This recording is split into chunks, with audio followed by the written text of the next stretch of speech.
Mga kakirig, no? So ito po yung part 8 natin. It's all about on delay timer, mga kakirig. So itong hinahawakan ko is isa sa klase ng timer.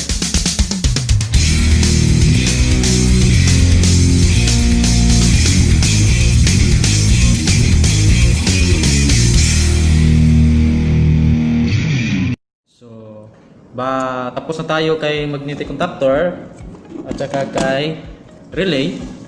So punta na tayo kay timer. So mabilis na info lang about ni timer bago ko muna i-explain tong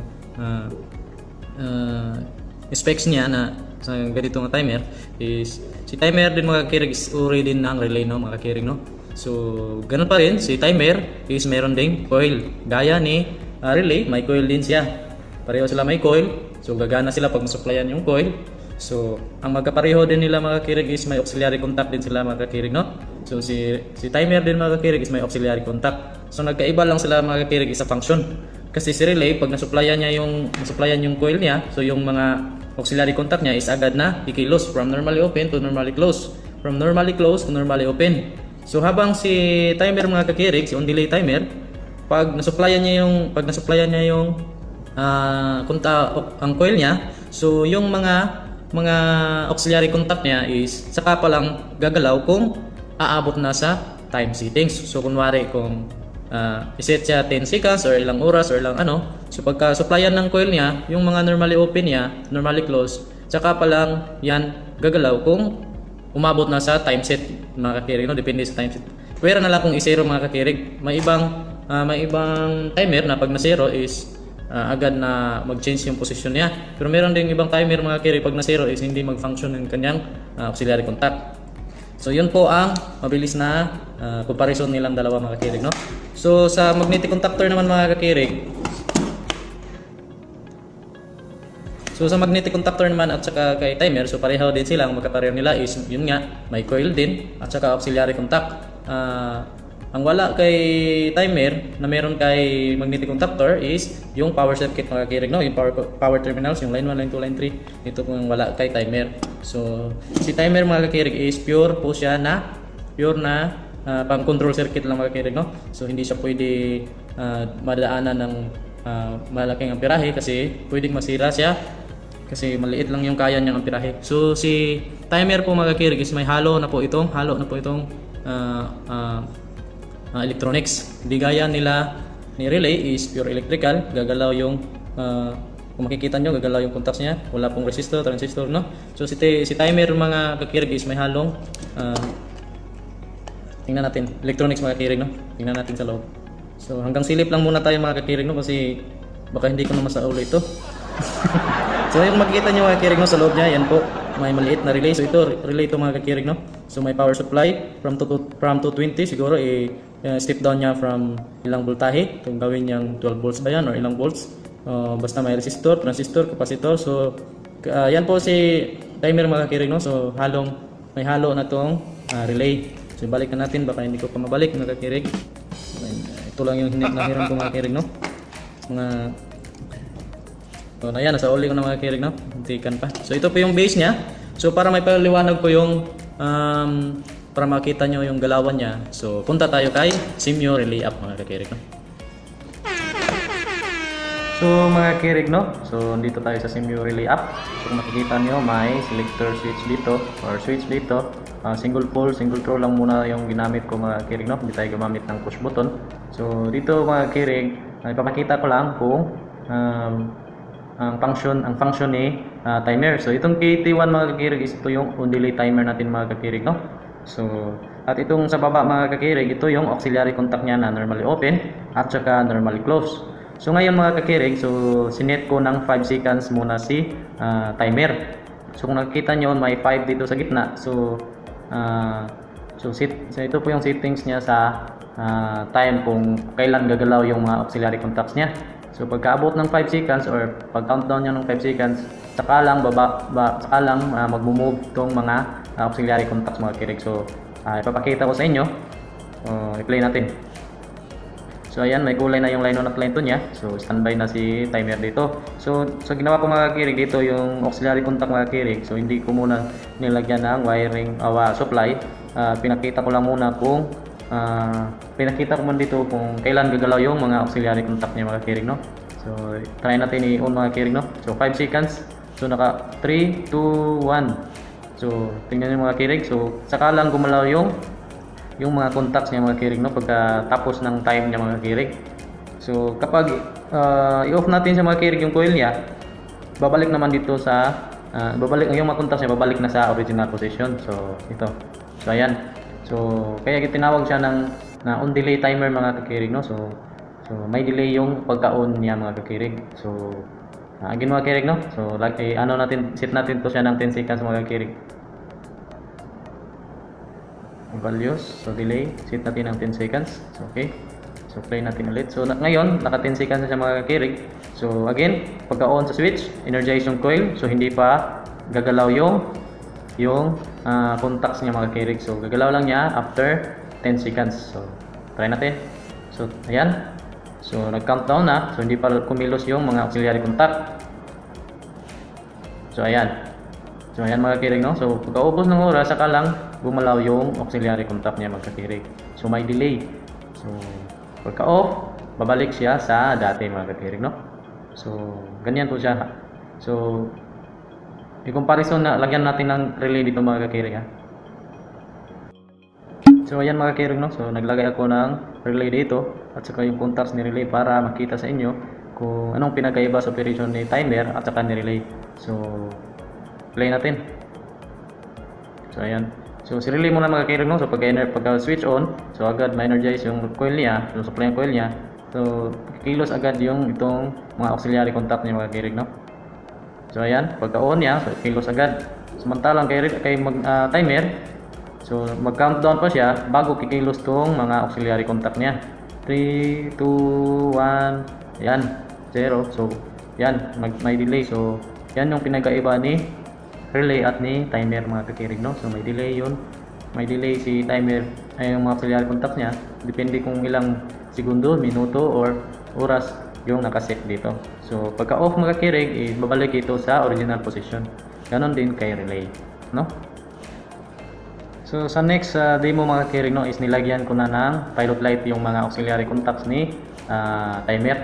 So nakikita nyo is dito lahat sila nasa loob ni after ni switch. So kung analyze natin, so pagka on kay switch, agad na ilaw si H1 red to mga kakirig, at saka si green is hindi yan ilaw kasi open yung contacts niya. So mag change position or change sila na iilaw kapag na reach na yung time set mga kakirig, no. So play natin.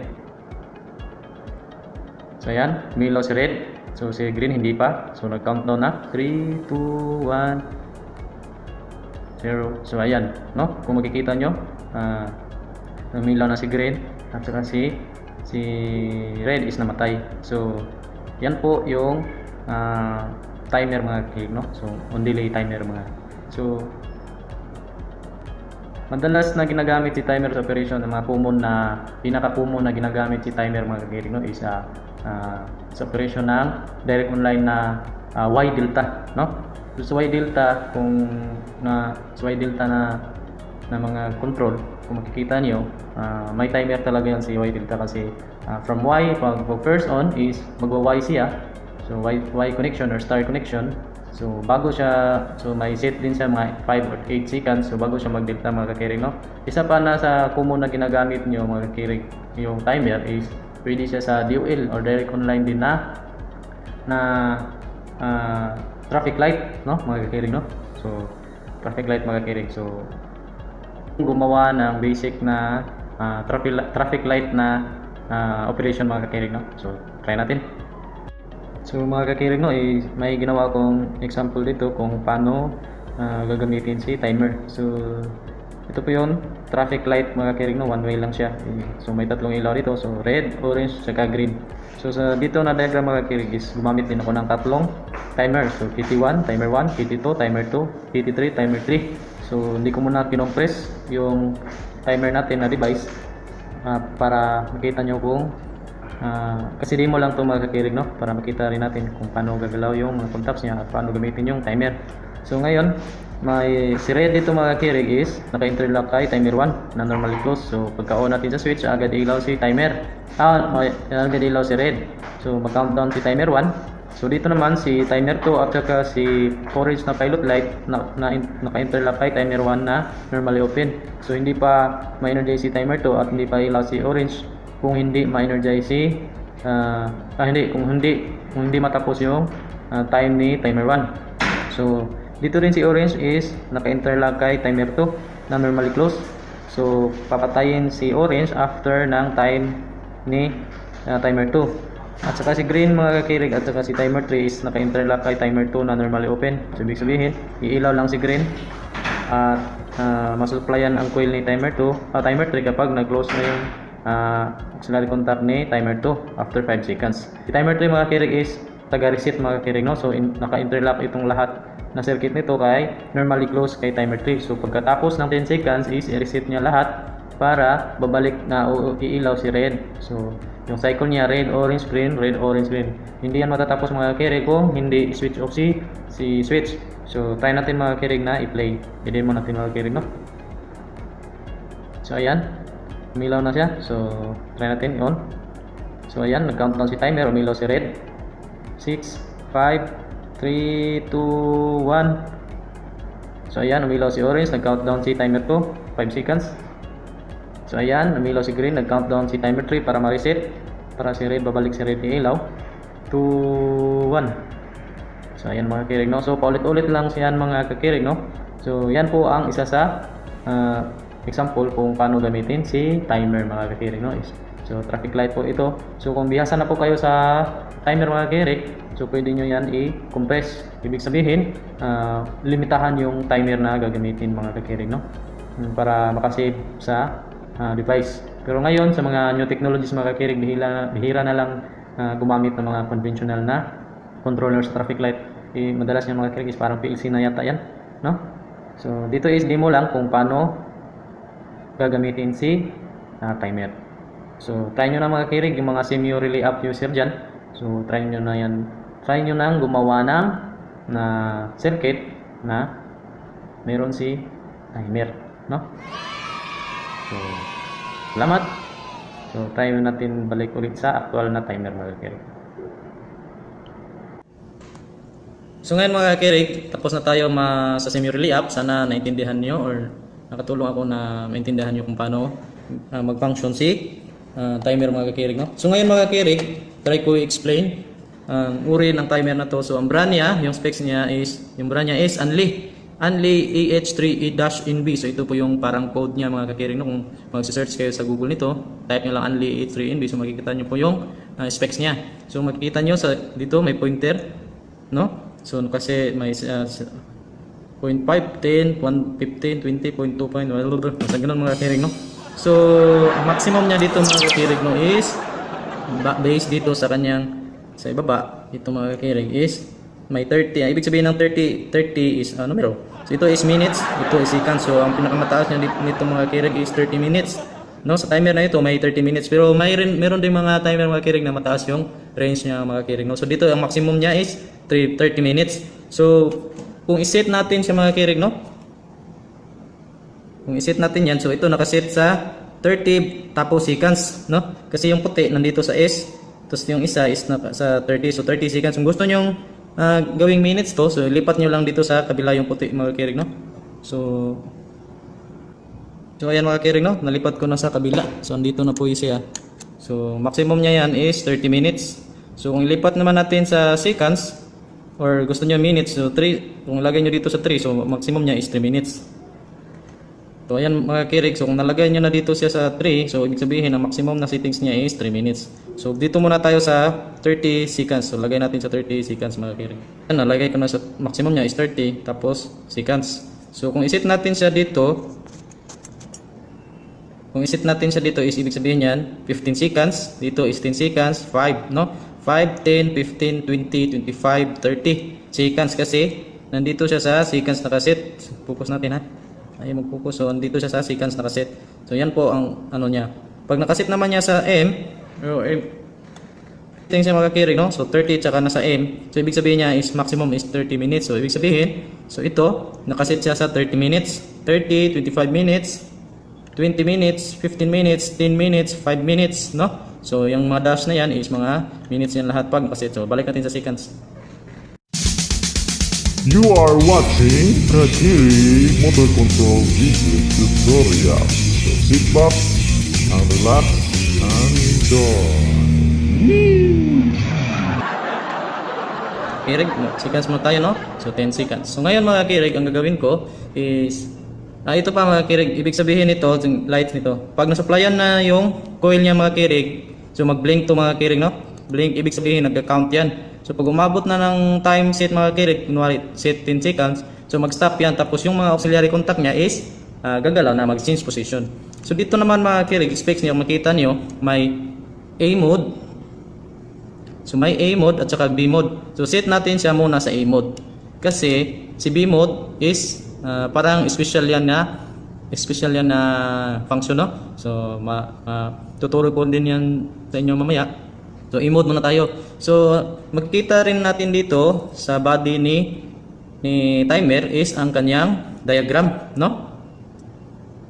So ayan mga kirig, yung diagram niya, yung contact rating 250 volts AC, 5 amperes resistive load. So ito po yung source niya is 2 at saka 7. So ang common at ang mga auxiliary contacts niya is 8. Common is 8. Normally closed is 8 at 5. Normally open is 8 at 6. So dito sa kabila, dahil naka A-mode tayo, so ibig sabihin yan dito muna tayo sa kabila kasi naka A-mode tayo.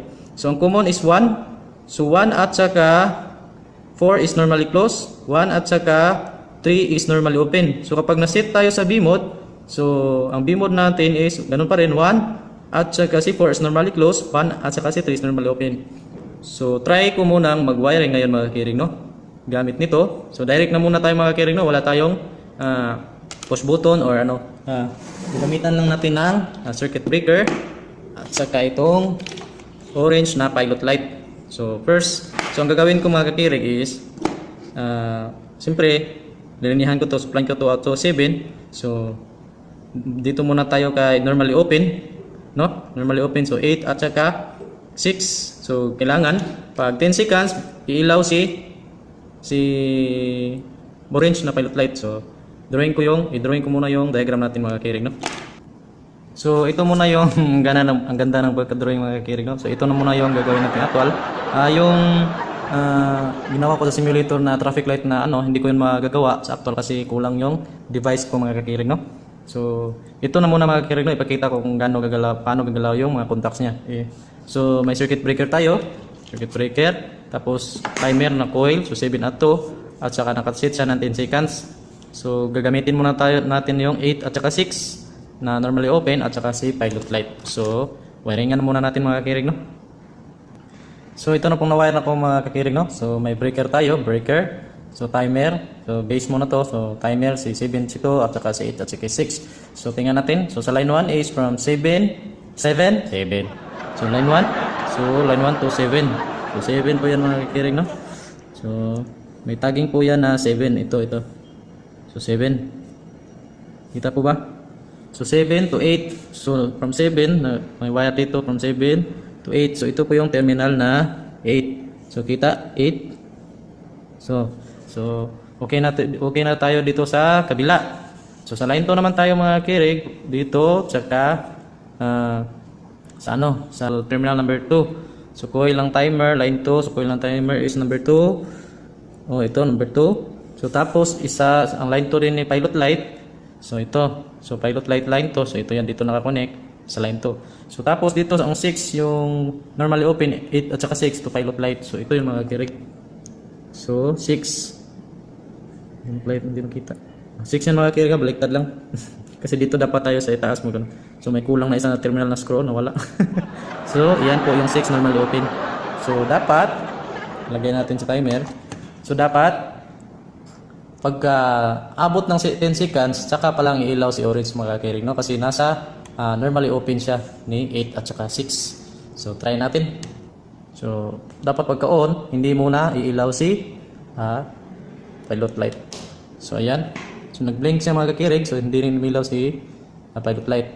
So 10 seconds.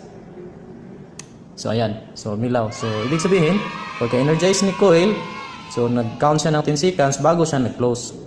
No?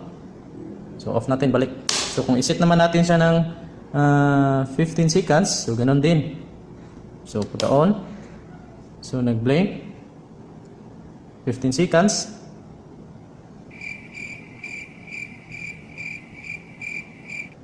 Tagal. So ayan mga kirig, no? So next mga kirig is gamitin naman natin yung normally close niya, yung 8 at saka 5, no? Magdagdag tayo ng isang pilot light dito mga kirig. So off muna natin yan. So ayan ang mga kirig, no? So nilagay ko na si 8 at saka 5 dito. So ito yung si green na pilot light.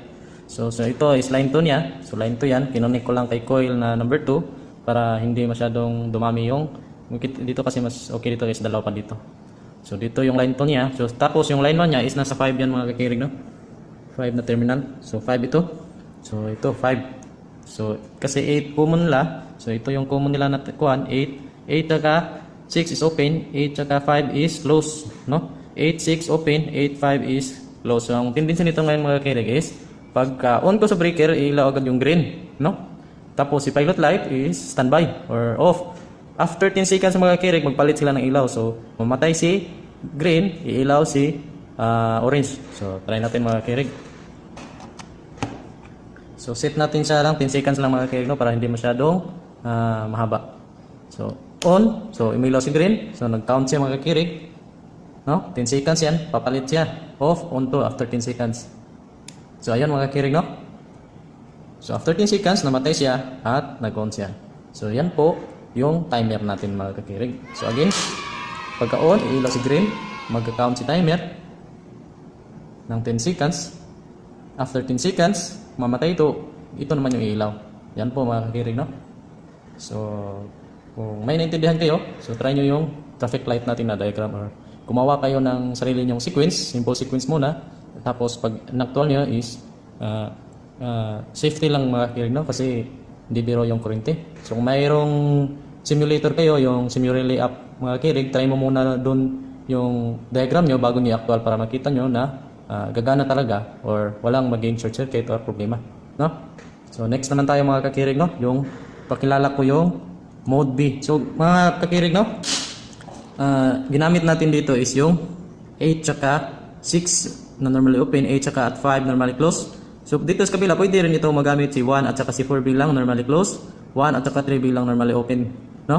Pwede rin siya dito. Pwede pareho lang sila dito. Kaso pag na-set tayo sa B, mag-iba na yung takbo ni 1 at saka 4 at 1 at saka 3, no? Pag na-set na si B. So gagawa ako ng actual nito, no, na nakaset sa B. Tapos try nyo na kayo ang gumawa ng diagram sa inactual ko. So wait muna mga kirig. Mga kakirig, no, so nakikita nyo dito, may ginawa akong example. May ginawa kong wiring dito. So dito si timer at saka si breaker. So ito po ay explanation base sa katong mode B. Kung makikita nyo dito, no. So sinabi ko, explain ko later si mode B kasi special function to ni timer. So ito yung ginawa ko. Try ko ipahula sa inyo kung ano ang magiging function pag naka mode B siya, no.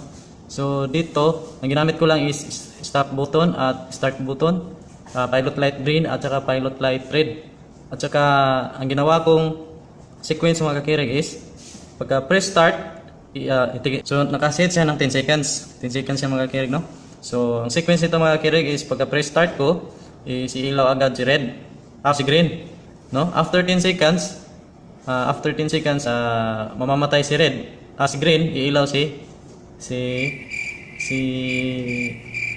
red.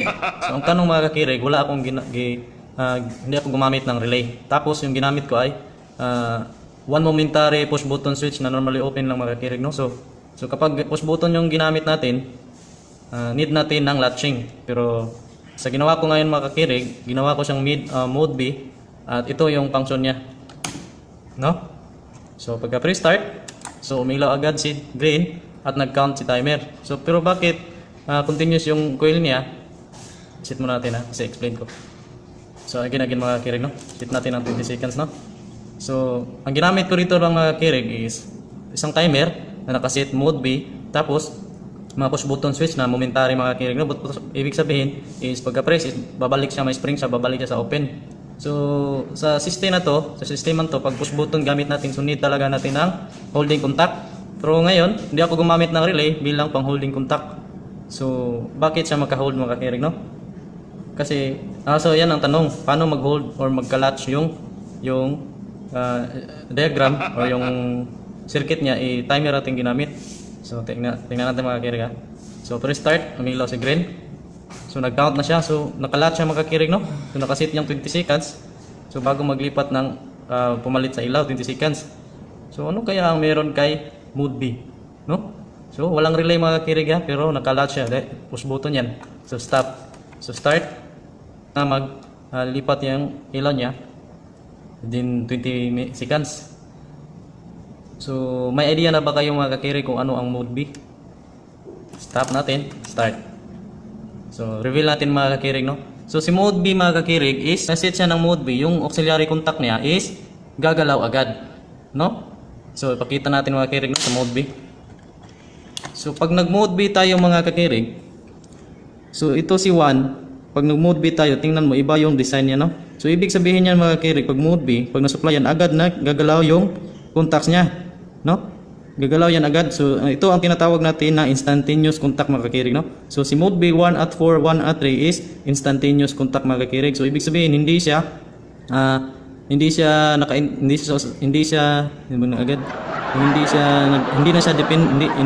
nagdepende sa timer, no? Sa time niya pag naka-mode B tayo. So kaya hindi ako gumamit ng relay bilang pang-holding contact kasi ito na ang magiging pang-holding contact natin, no? So kaya special si mode B. Kaya special si mode B kasi magiging pwede natin siyang holding contact. So no need na si relay. So hindi lahat ng timer mga kakirig may instantaneous. So hindi rin ito ma-testing yung instantaneous niya sa semi-relay app kasi walang instantaneous, no? Sa semi-relay app, pero pwede tayo gumawa. Dagdagan nyo ng relay para magiging kunwari instantaneous contact niya. So yan po mga kakirig, no? Yan po ang function ni mode B. So tingnan natin kung i-mode A natin sa mga kakirig, no? So on natin. So naka-mode B pa yan mga kakirig. So kung mode B, so may latching. So si mode B yung latching niya, no? So ito po yung diagram niya. Pakita ko yung diagram niya. So mode B yung magiging yung pag naka-mode B siya, mag-activate yung instantaneous contact niya mga kakirig, no? So 20 seconds papalit, no? So stop. Tingnan natin kung i-set natin siya sa mode A mga kakirig, no? So kung naka-mode A siya mga kakirig, ibig sabihin yung mga contacts niya is babalik na magdepende sa timer, sa time, no? Tingnan niyo mga kirig. Tingnan niyo. Ayaw niya mag-latch, no? So kailangan mo munang ilong press dito para mag-count yung timer. Pero kung maka-mode B tayo, so naka-mode B na tayo, so may holding contact na siya. Pwede natin yung gawing holding contact, yung instantaneous contact niya. So, di ba? So yan po ang function ni mode B. So sana, take note nyo yan. So hindi po lahat ng timer may instantaneous contact, kaya may mode A at mode B lang po siya mga kakirig. May mode siya, dalawang mode mga kakirig, no? So yan po yung function ni mode B. So next video tayo mga kakirig. Mga kakirig, ito yung demo number 2 po mga kakirig, no? So kung nakikita nyo, gumamit ako ng relay, isang relay at timer lang muna. So kombinasyon nila. So mga kakirig, ito dahil umabot na tayo sa 1K sub. So salamat nga pala sa suporta. So magbibigay ako ng legit po ito mga kakirig, 1,000 pesos mga kakirig sa unang makakuha ng tamang diagram na to mga kakirig, no? So ulitin ko mga kakirig, sa una na makakuha ng tamang diagram na ipapakita ko ngayon mga kakirig, ibibigay ko sa kanya yung 1,000 pesos mga kakirig, no? So salamat nga pala sa nag-sponsor niyan mga kakirig. So ito po ang sequence na ginawa ko mga kakirig, no? So makinig mabuti mga kakirig, no? So kung nakikita nyo, may relay isa at saka si timer. So set ko siya ng 20 seconds. So ang ginamit ko isang relay, timer at isang one momentary push button lang mga kakirig, no? Silbi dito tayo mag-start at dito rin tayo mag-stop at isang pilot light, no? So ang sequence na ginawa ko, pagka press start ko mga kakirig, mag-count si timer ng 20 seconds. Pag umabot ng 20 seconds, iilaw si green na pilot light, no? So, pag umilaw na si pilot light, so pwede natin siyang i-stop. So, dapat pagka-stop natin mga kakirig, kahit ilong press mo pa yan, walang rattle na magaganap, walang kayong mag-rrrr mga kakirig, no? So ulitin ko mga kakirig yung sequence ha. Pagka-start ko, count siya 20 seconds. After 20 seconds, iilaw si pilot light green. So, pag umilaw ni si pilot light green, pwede na natin siyang stop via push button. Start pa rin mga kirig. So, ang ginamit lang natin dito is start, button at pilot light. No? Yung iba wala na yan. So, kapag hindi pa umilaw si pilot light green, hindi natin mapapatay yung circuit. So, antayin na lang muna natin na umilaw si pilot light green bago natin ma-stop yung circuit. So, i-on ko mga kirig, no? So, ayan. So, pagka pre-start, so nag-count siya, si timer ng 20 seconds. So, kahit hindi pa, kahit ganong i-press natin yan, hindi yan mag-stop siya, no? Kasi hindi pa umilaw si pilot light green. So, antayin natin siya, umilaw to, bago natin siya mapapatay. So, ayan. Pag umilaw na si pilot light green mga kirig, at nag-stop na siya mag-time, so pwede na natin siya i-stop. Oh, kahit ilong press ko pa yan mga kirig, walang rattle na magaganap, no? So, again, start. So nag-count siya. So kahit basta hindi pa umilaw si pilot light green, hindi yan mamamatay. So antayin natin na umilaw si pilot light green para ma-stop natin siya. 20 seconds yan. So ayan, umilaw na. So pwede na natin siyang ma-stop. No? So ayan lang mga kakirig, no? So take note mga kakirig, no? Kinompress ko po yung auxiliary contact dito mga kakirig. Dapat 5 auxiliary contact lang ang magagamit dito mga kakirig, no? Ibig sabihin, 5, basta tatlong normally open ba yan or dalawang, basta 5 lang lahat yung auxiliary contact na ginamit ko dito mga kakirig, no? So kayo na bahala mag-decide kung anong magiging estilo nyo sa paggawa nito ng puzzle ko mga kakirig, no? So unang makakuha ng tamang diagram with 5 auxiliary contact lang mga kakirig ay siyang mananalo ng 1,000 pesos mga kakirig, no? So i-announce ko yan. So kung gusto nyong sumali, so kahit sino sumali except sa mga button elite mga kakirig, no? Kasi mga master na yan. So except sa mga button elite, mga master na sila yung exempted dito sa puzzle na to mga kakirig. So kung may nagawa na kayong puzzle mga kakirig, send nyo, i-PM nyo sa kakirig na page or kang Zyken Busya na messenger, or punta kayo sa Basic Motor Control Group, i-comment nyo doon yung diagram nyo na nagawa at titingnan ko. So kapag tama agad yung diagram nyo makakirig, no? Ibibigay ko agad yung 1,000 pesos at saka sa next video i-shout out po kayo yung nanalo sa puzzle mga kakirig. So salamat mga kakirig, no? So review na lang nyo kung ano ang sequence. So basta 5 auxiliary contact lang po ang ginamit ko dito at isang 1 push button switch bilang start at saka stop, no? So again, last mga kakirig, start yan. Kahit pag hindi pa umilaw si green, hindi yan mamamatay, no? So antay tayo ng 20 seconds. So nag-counting yan. Ayan. So pag umilaw na yan, pwede na siya ma-stop. Ayan mga kakirig, ha. So salamat.